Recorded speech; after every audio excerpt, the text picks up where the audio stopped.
국민 여러분, 안녕하셨습니까? 인도태평양 전략연구원의 최수영입니다. 오늘도 공작관TV 그레이트 게임을 애청해 주셔서 감사를 드립니다. 저는 과거에 우리나라의 유일한 국가정보기관, 국가안전기획부 국가정보원에서 일했던 비밀요원이지만 이제는 여러분들과 이렇게 유튜브를 통해서 아침 저녁으로 인사를 드리고 있습니다. 저는 제가 안에서 요원으로 근무하고 활동하는 동안에 무엇보다도 북한 관련된 상식들 그리고 김일성에 관련된 여러 가지 이야기들을 많이 보고 익히고 숙달을 해왔었습니다. 때문에 북에 대한 이런 대남 적화 전략 전술에 대해서는 누구보다도 많이 알고 공부를 해왔습니다만은 국민 여러분들께서 모르고 계신 분들이 많이 계실 거예요. 그런데 오늘 뜻하지 않게 한 선배님으로부터 이 좋은 내용을 받았습니다. 그래서 제가 안보 교육차, 안보 강연한다는 심정으로 김일성의 대남 적화 공작이라는 제목으로 국민 여러분들께 잠시 제가 겪었던 경험과 또 선배님들의 경험을 모아서 전달을 해드리도록 하겠습니다. 자, 내용은 다음과 같습니다. 88 서울올림픽 개최 3주 전인 1988년 8월 하순 노태우 대통령은 여러 대학의 젊은 교수 10여 명을 청와대로 초빙해서 오찬하는 자리에서 이런 말을 했다고 합니다. 일본의 조총련이 1980년 이래 해마다 평균 2,400억 원의 자금을 한국에 보내오고 있습니다. 최근 8년간 약 2조 원의 돈이 들어왔는데 이 돈의 대부분은 대학운동권의 지원 자금으로 쓰이고 있습니다. 자, 그러자 서울대학교 S 교수가 질문을 했습니다. 구체적으로 어떻게 쓰이고 있습니까? 노태우 대통령의 답변은 여러 갈래로 쓰이고 있지만 그 중에서도 가장 우려되는 것은 우수한 학생들을 집중적으로 훈련시켜 언론계에 침투시킨다는 것입니다. 80년부터 현재까지 약 800명이 신문, 방송사에 침투해 있습니다. 매년 평균 100명꼴로 김일성 주체 사상을 신봉하는 젊은이들이 각 언론사에 침투되고 있는 셈이죠. 자, 질문한 S 교수는 말을 잇지 못합니다. 그러면서 노태우 대통령은 올림픽을 끝낸 뒤에 뭔가 조처를 해야 하겠는데 라면서 뒷말은 흐렸다고 하죠. 자, 당시 고려대학교의 한 교수가 대통령의 말을 들으면서 8월 초순 안기부 요원이 연구실로 찾아와서 고려대학에서 활동 중인 주사파 학생들의 계보도를 보여주던 일이 떠올랐다라고 했습니다. 88 서울올림픽을 하던 1988년엔 국민이 올림픽을 성공시키는데 한마음이어서 어느 때보다 활기찼고 그러면서도 평화롭고 질서 있던 때였습니다. 그런데 대학가는 붉게 물들어 반한 정서가 무르익어 가고 있었습니다. 왜 대학은 붉게 물들어 가고 있었을까? 이것 역시 5.18의 산물이라는 것은 놀라움으로 되돌아 보아야 할 일입니다. 5.18 사태 직후 김일성 집단은 처녀 젖가슴을 도려내고 임산부의 배를 대검으로 찌르는 등의 사진을 만들어서 대한민국을 인민 학살 정권으로 몰아 때마침 열리는 IPU 국제의원연맹 총회에서 한국 국회를 축출하는 공작에 활용한 바 있었습니다. 당시 한국도 국회 대표단을 구성해 북이 다녀간 나라들을 돌면서 이렇게 설명을 했습니다. 광주 사태란 대모 군중도 무장해 있었던 폭동이었다. 전문적으로 훈련된 집단이 주도한 폭동이었지만 군중은 다수가 시민이어서 군은 무력 사용을 절제했고 이 때문에 진압의 위험이 따랐고 군의 희생이 컸다. 북이 배포한 사진은 90%가 북에서 연출해 만든 가짜 사진이다. 무장 대치했던 10일간의 소요에서 인명 손실이 160명 선에 그쳤다는 것은 군이 무력 사용을 최대한 억제했다는 살아있는 증거이다. 학살이라는 단어는 당치도 않다. 이 사태를 조종 지도한 것으로 보이는 잘 훈련된 북한 공작원에 대한 조사는 현재 진행 중이다. 제3진영으로도 불리던 나라들도 한국 대표단의 이런 설명을 이해하고 받아들이게 되었습니다. 이래서 북한 괴뢰의 한국 국회의 IPU 축출 공작은 꺾이게 되었습니다. 그러나 이 사진을 활용한 대남 공작을 정부는 놓쳤습니다. 왜 그리 허술했을까요? 1970년대에 들어서면서 북의 간첩 작전이 군사기밀 탐지 못지않게 남한 적화 공작으로 주력을 옮기고 있었지만 한국의 관계기관들은 그 부문엔 얻었던 것일까요? 우선 4.19를 기점으로 해서 남한의 규범과 질서를 흔드는 혼란 조성과 주사파 양성 등 공산당식 진지전에 주력을 이동한 북의 대남 공작을 헤아릴 수 있는 김일성 지령, 즉 88년 이전 것들 가운데 대학 공작에 연결되는 일부를 추려보도록 하겠습니다. 우선 1973년도입니다. 남조선에는 고등고시에 합격만 되면 행정부, 사법부에 얼마든지 잠입해 들어갈 수가 있다. 머리가 좋고 확실한 자식들은 데모에 내보내지 말고 고시 준비를 시키도록 하라. 10명을 준비시켜서 1명만 합격된다 해도 소기의 목적은 달성된다. 그러니까 각급 지하당 조직들은 대상을 잘 선발해 가지고 그들이 아무 근심 없이 고시 공부에만 전념할 수 있도록 물심양면으로 적극 지원해 주어야 된다. 이것이 1973년 4월 대남 공작원들과의 담화에 있었던 이야기입니다. 자, 다음은 1972년도에 나왔던 이야기입니다. 우리 북반부에서는 민간단체는 없지만 남조선에는 그 이름도 잡다한 민간단체가 수없이 많다. 그 가운데에는 우리 측이 만든 민간단체도 적지 않다. 남조선 당국자들은 반민족적 분열주의 세력, 독재 집단으로 몰아붙이기 위해서는 더욱 많은 단체를 만들어서 남조선 인민 가운데 통일의 열망을 쌓아 올리지 않으면 안 될 것이다. 이와 같은 김일성의 개소리는 1972년 8월 제1차 남북 적시장 회담 대표들과 회담에서 이런 이야기가 흘러나오게 됩니다. 또 1976년에 김일성이가 짓거린 이 또 다른 개소리의 망언을 살펴보겠습니다. 남조선에서 들여온 영화 비디오를 보니까 거기에도 재능있는 작가 예술인들이 많다. 그런데 그 중에서 잘 나간다는 몇몇 작가들을 제외하고 절대 다수가 실업자나 다름없는 형편이다. 이들에게 혁명적 세계관을 심어주기만 한다면 훌륭한 걸작들이 얼마든지 쏟아져 나올 수 있을 것이다. 지하당 조직원들은 남조선의 작가 예술인들을 더 많이 포섭하여 혁명가로 만들고 그들이 외롭지 않게 똘똘 뭉쳐서 혁명적 필봉을 들고 창작 활동을 할 수 있도록 묶어 세워야 한다. 이 개소리가 1976년 8월 대남 공작원들과의 담화에서 민족의 철천지 원수 김일성이가 내까렸던 개소리입니다. 자, 다음 얘기는요. 또 1988년대에 나온 얘기인데요. 한번 들어보시죠. 과거에는 학생들에게 군 입대를 기피하도록 선동했지만 이제는 그럴 필요가 없다. 남조선의 사회 환경이 달라졌고 학생들의 의식도 달라졌다. 남조선 군대가 식민지 고용병들이고 또 군대의 위상이 떨어졌기 때문에 이제부터는 오히려 자원 입대하도록 적극 교양해야 한다.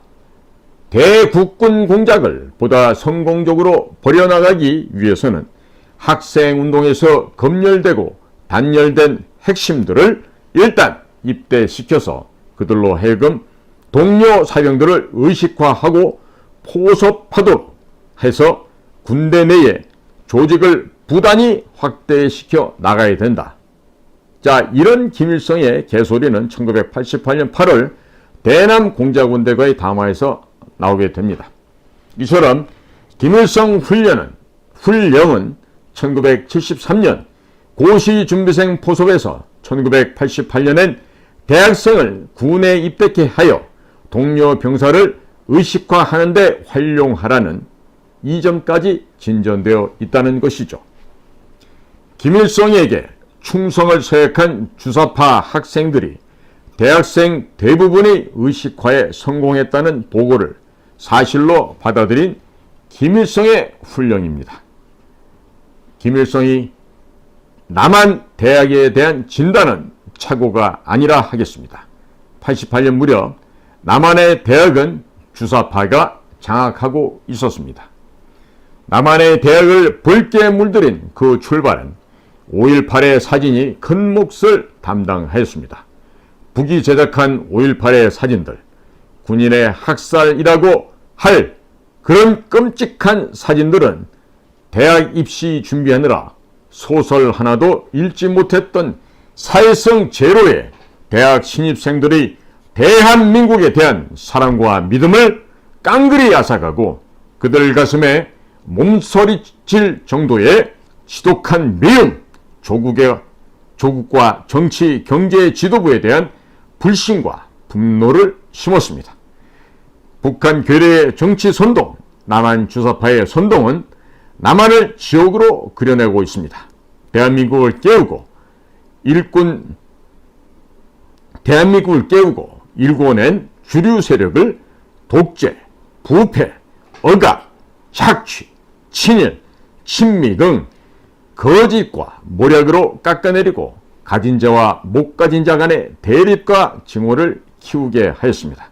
한마디로 터무니없는 선동들을 고스란히 사실로 믿게 한 것이 이러한 사진이고 5.18의 과장이고 날조인 것입니다.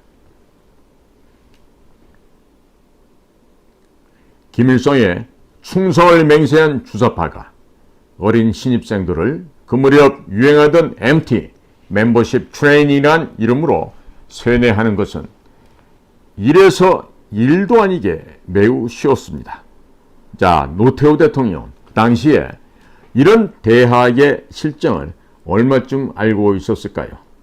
자, 당시 보면은요, 국정원장까지 했던 김만복이라는 사람이 당시 학원과에 근무를 하면서 서울대학교에 몰래 들어와서 서울대학교 학생들 꼬셨죠. 그리고 그때 김만복의 마수거리에 넘어갔던 서울대학교 학생들도 김만복이 시키는 대로 협조를 했죠. 일종의 말하자면 협조자. 우리가 전문용어로 말하면 뿌락지입니다. 그런데 그런 식으로 김만복이 손을 거쳤던 자들이 나중에 되면은 국가안전기획부 시절에 소위 공채 과정을 통해서 입사를 하게 되죠.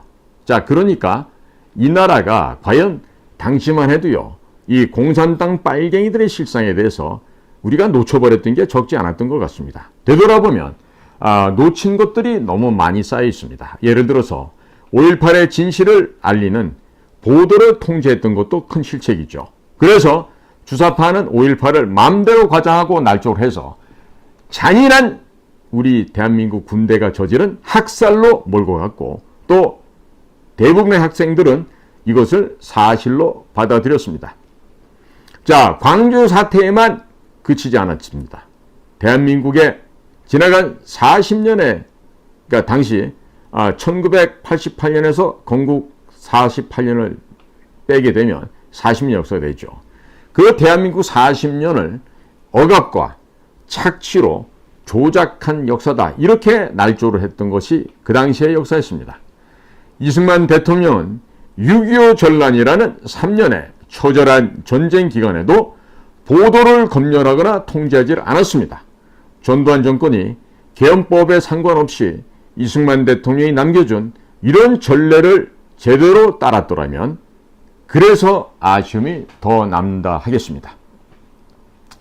북한 괴뢰는 가장 실패한 전 세계에서 최악의 체제라 하겠습니다. 그러나 선전선동에서 대한민국을 압도했죠.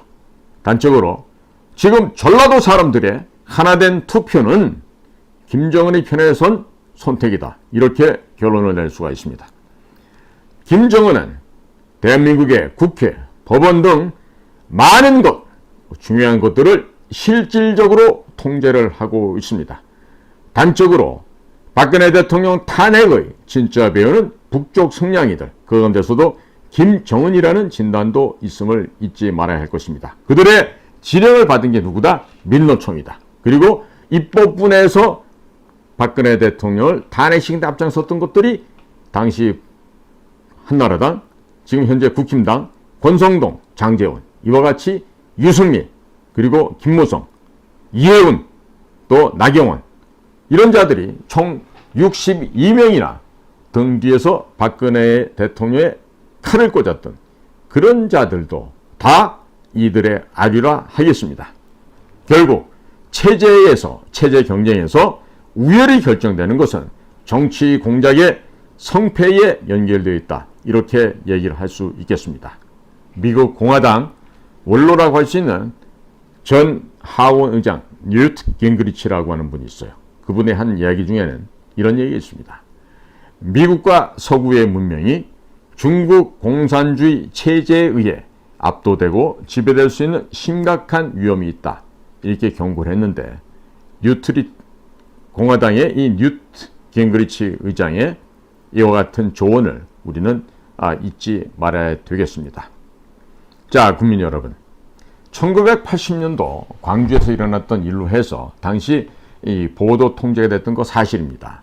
그리고 그 시절 대학을 다니던 저 역시 광주에서 벌어지고 있는 일들을 제대로 알 수 있는 길이 굉장히 없었습니다. 그런데 학내에서는요, 5월 하늘, 금남로에 뿌려진 너의 젖가슴, 이런 가사들이 노래가 되어서 이렇게 곳곳에서 스크럼을 짜고 데모를 할 때마다 그런 노래를 부르곤 했었습니다.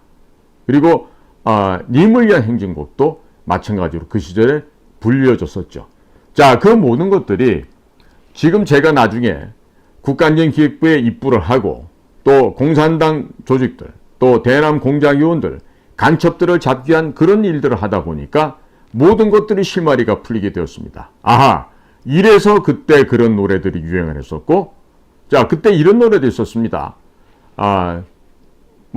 도끼날 세워서 대머리 찍고 대패날 갈아서 주걱통 밀어 가자 이 어둠을 뚫고 우리 것 우리가 찾으러, 이러면서 이런 노래들이요, 제가 지금 무의식 중인데도 당시 80년대 초반에 대학가에서 불려졌던 노래들이 저도 모르게 이렇게 머릿속에 아직 남아있는 거예요. 그러니까 이런 것들이 전부 다 대민 심리전 공작, 대남 적화 혁명 전략의 일환으로 북의 공작기관에서 대한민국 사회를 망가뜨리고 적화시키기 위해서 벌여왔던 지하 공작의 일환이었다. 이것을 분명하게 말씀을 드릴 수가 있습니다. 자, 그렇기 때문에 지금은 언론이 많이 공개되어 있습니다. 자, 앞으로 지금 이제 방송통신위원회도 변화가 되겠죠. 그리고 이동관 씨가 방송통신위원장이 되시면 이어서 방송통신위원들도 아마 새롭게 물갈이가 될 겁니다. 그런데요, 제가 최근 들어가고 정말로 보지 못해야 될 걸 봤어요. 봤더니 방송위원으로 선발된 한 분이 있어요. 지금 여성분이시고 굉장히 그 전장을 누볐던 종군 기자로서 명성을 날리셨던 분인데, 자, 그분이 해외에 나가 있는 기간 동안에 뭘 어떻게 했다라고 막 거짓말로 그분을 갖다 폄하하는 그런 얘기들이 나와요. 실명은 제가 까죠. MBC 사장까지 한 이진숙 여자 기자입니다. 이 이진숙 기자는 그야말로 그 과거에 이라크가 쿠웨이트 침공했을 때 90년대 초반이 됐죠. 그리고 또 2000년대 초반에 또 제2의 이라크 전쟁이 벌어졌을 때, 이럴 때 남성들도 갈 수 없는 전장터로 누비면서 종군 현장에서 취재를 해서 그 보도를 했던 사람이죠. 이 기자 정신이 살아있는 그런 기자예요. 그리고 굉장히 그 지적 수준도 높고 판단력도 굉장히 정확하신 분으로 알고 있는데, 자, 그분이 해외에 나가 있는 기간을 갖다가 안에서 무슨 소위 말해서 그 정권의 앞잡이 노릇을 한 것처럼 이렇게 거짓말로 기사들을 만들어서 또 사진을 만들어서 그렇게 살포라고 해서 이게 바로 좌파 애들이에요. 왜 그러겠어요? 이 이진숙 기자 같은 분들이 방송통신위원회에 정규 위원으로 들어가잖아요. 두렵지 않습니까? 두려워요. 지금까지 자유우파 유튜버들을 탄압을 하고 광고도 못 붙이게 하고 조회수도 조작하고 또 한국인터넷진흥원과 함께 그런 협작을 해왔던 게 이게 다 들통나지 않겠어요?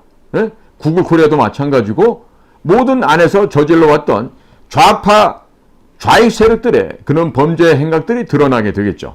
자, 그러니까 이제 거의 발악 수준을 하고 있습니다. 그런데 지금 앞서서도 제가 얘기했지만 윤 대통령도 본인이 할 수 있는 부분만 하고 있는 게 좋을 거예요. 선택과 집중을 해서 적어도 이 방송가, 언론가, 이쪽의 언론계는 반드시 때려잡아야 됩니다.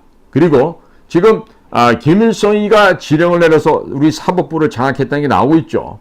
자, 거기에 해당된 자들이 지금 민변이라는 조직으로 구성이 되어 있고 가장 대표적으로 할 수 있는 게 경기고등학교 70회 출신이면서 민주사회운동을 하다가 또 무슨 서울시장 하다가 갑자기 북쪽 애들이 보낸 손에 얻어맞아 죽어버린 박원순이라는 자가 있어요. 그 박원순이가 경기고등학교 70회인데 그 70회 같이 다녔던 분들 이야기를 들어보면요. 박원순이는 고등학생 시절부터 이상했던 자예요. 그러니까 박원순이가 단국대학교 가가지고 거기서 생활이 어려웠을 텐데도 그렇게 사법시험을 준비하고 합격할 수 있었던 것은 적자금을 받아서 그렇게 충분히 사법시험을 패스했을 거라고 우리가 합리적인 의심을 할 수가 있는 것이죠. 지금 법원에 들어와 있는 자들 또 검찰에 들어와 있는 자들 중에서도 이것처럼 이런 적자금을 받아서 고시를 붙은 그런 아이들이 꽤나 있는 것으로 알고 있어요. 그러니까 지금 우리나라의 사법기관이나 또 검찰이나 또 법원이 망가진 이유가 다 있어요. 북의 끊임없는 지령과 북에서 살포한 공작금으로 인해서 대한민국 사회가 이렇게 망가져갔다는 것을 우리 국민들께서 이제는 올바로 인식해 주셨으면 합니다. 사실 이런 내용들은요. 저는 국가안전기획부의 정규과정 공채로 입사를 하면서 선배님으로부터 또 안에 있는 각종 자료를 제가 스스로 공부하면서 북의 실상을 정확히 파악했죠. 더더군다나 저는 황장엽 씨와 최초로 대화를 나눴던 우리 요원들 중에 제가 첫 번째 사람입니다. 그런데 그 황장엽 씨로부터 들었던 말씀 가운데 많은 게 있어요. 많은 게 있고 지금 제가 얘기를 하게 되면 다칠 사람들도 많이 나오기 때문에 제가 입을 함부로 안 열리지만 이것만은 제가 알려드려야 되겠어요. 당시 황장엽 씨가 저희 북경 영사관에 잠시 피신해 있을 때였는데요. 저더러 그러더라고요. 우리 선생께서는 북조선을 어떻게 생각하는가? 저희들하고 대화를 할 수 있는가? 이런 질문을 하셨어요. 그래서 제가 했습니다. 저는 북조선 애들하고는 정상적인 대화를 할 수 없다고 생각합니다. 그리고 우리가 압도적인 힘의 우위를 갖고 있을 때 북쪽 애들과 대화를 할 수 있다고 생각합니다.